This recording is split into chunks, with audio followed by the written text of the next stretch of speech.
and welcome to CX Today. My name is Charlie. I am the head of publication here, and today I'm thrilled to introduce a discussion around everything contact center metrics, AI, and orchestration.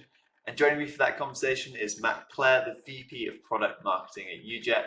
Matt, thanks very much for joining me. How are you doing today? Doing great, Charlie. Really looking forward to the conversation today.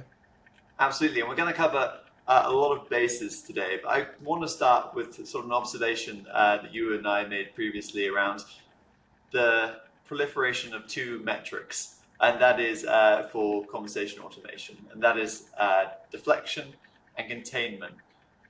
Could you maybe just start by taking me through what they measure and why you think contact centers should perhaps consider ditching them? Yeah, I think I'll start by, broadly speaking, deflection and containment are almost the same thing. Deflection is basically a core strategy of pushing interactions to self-service, and uh, I don't think it needs to be ditched. I think we need to reframe the conversation around how we think about these metrics. So deflection idea being we're pushing to self-service. That could be your mobile app, it could be your web portal, it could be a knowledge base, it could be self-service virtual agents.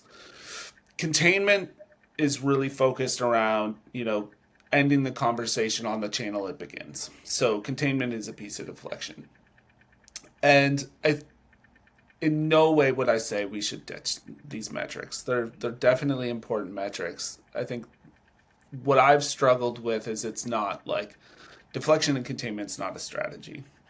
So the idea here is, there was a study by Forrester around early pandemic times that said 74% of customers preferred to self-service, and honest to God, I consider myself one of these people. That said, there are certain types of conversations that are higher value to the C-suite, right? When we think about the metrics here, deflection and containment aren't the metrics that really matter.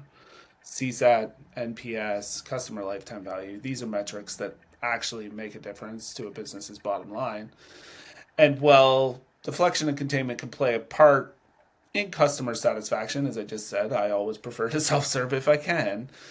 There's certain types of conversations that are best serviced by humans still. And I think what we've heard from customers over the years is that the industry's actually pushed containment deflection too hard. And in some cases, to the point where organizations are actually deflecting calls that would be higher business value if they were actually serviced by humans on the other end.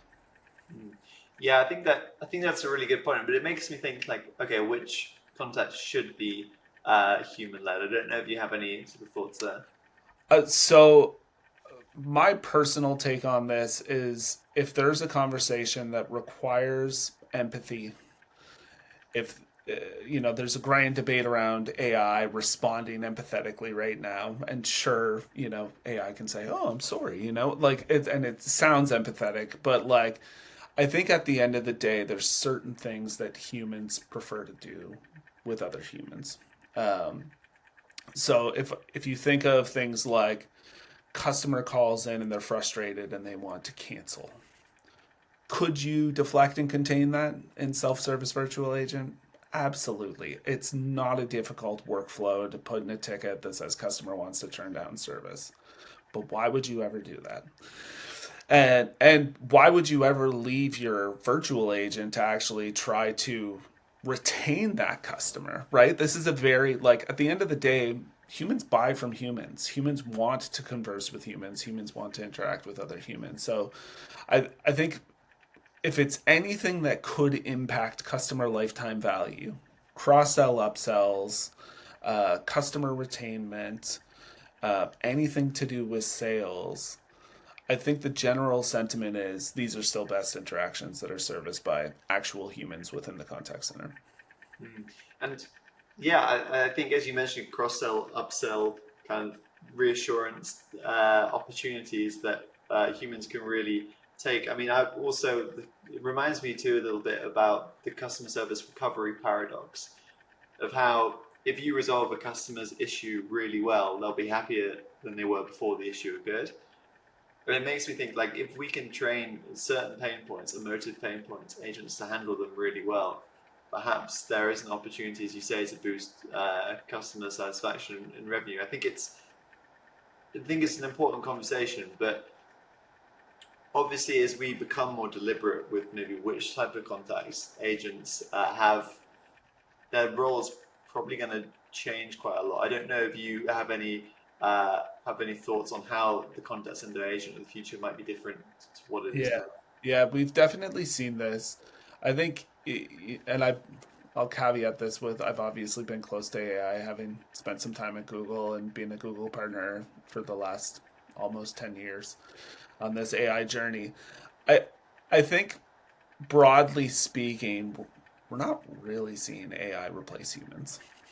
We're seeing humans like employees within the contact center being repositioned on other tasks. So, for example, we've seen customers who operated within a single region, they branched out into other regions, and they were able to do that with their existing workforce because of virtual agent capabilities, for example. We've seen cases where, a lot of the mundane, if you will, repetitive tasks when it comes to like technical support, traditional troubleshooting type use cases can absolutely be serviced in a knowledge base or over a virtual agent or a mobile application, for example. And those employees are being repositioned on these higher value conversations, right? We're going to get you into retention. We're going to get you into cross sell, upsell. We're going to get you doing more outbound. So you're doing more kind of sales and marketing prospecting type conversations with the customers that we have today.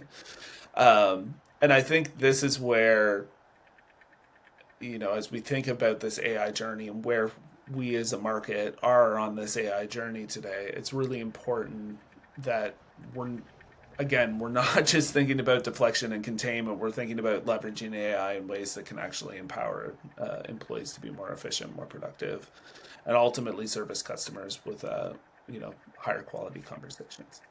Mm.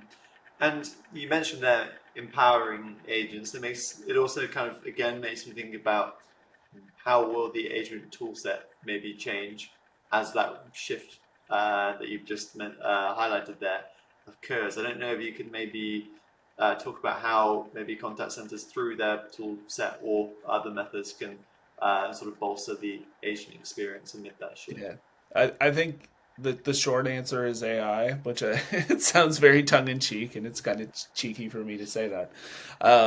But if we think about like agent assist, not a new idea, right? It's been around 7 or 8 years in the industry now. Agent assist very focused early stages on like knowledge suggestions. And the idea with agent assist has always been that you could take a new hire off the street, your lowest paid employee, and have them responding as if they're your your most senior tenured contact center agent by using some of these AI coaching tools. I think what we've seen is that agent assist functionality as generative AIs become more readily available.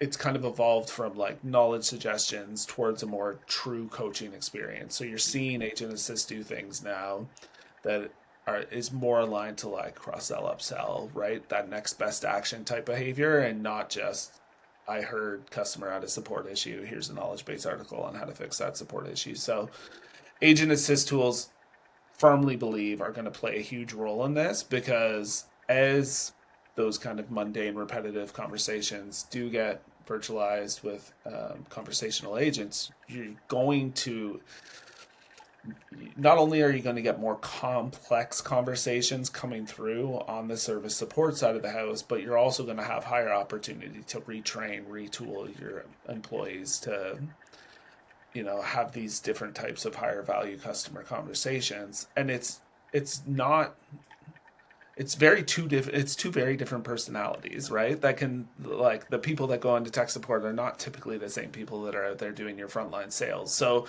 it is something where the more that organizations can lean in to AI, whether it's agent assist, whether it's automated quality management, whether it's leveraging AI as part of your kind of corporate training strategy and getting that feedback loop. So there's going to be a huge need to retrain constantly your employees as we navigate this kind of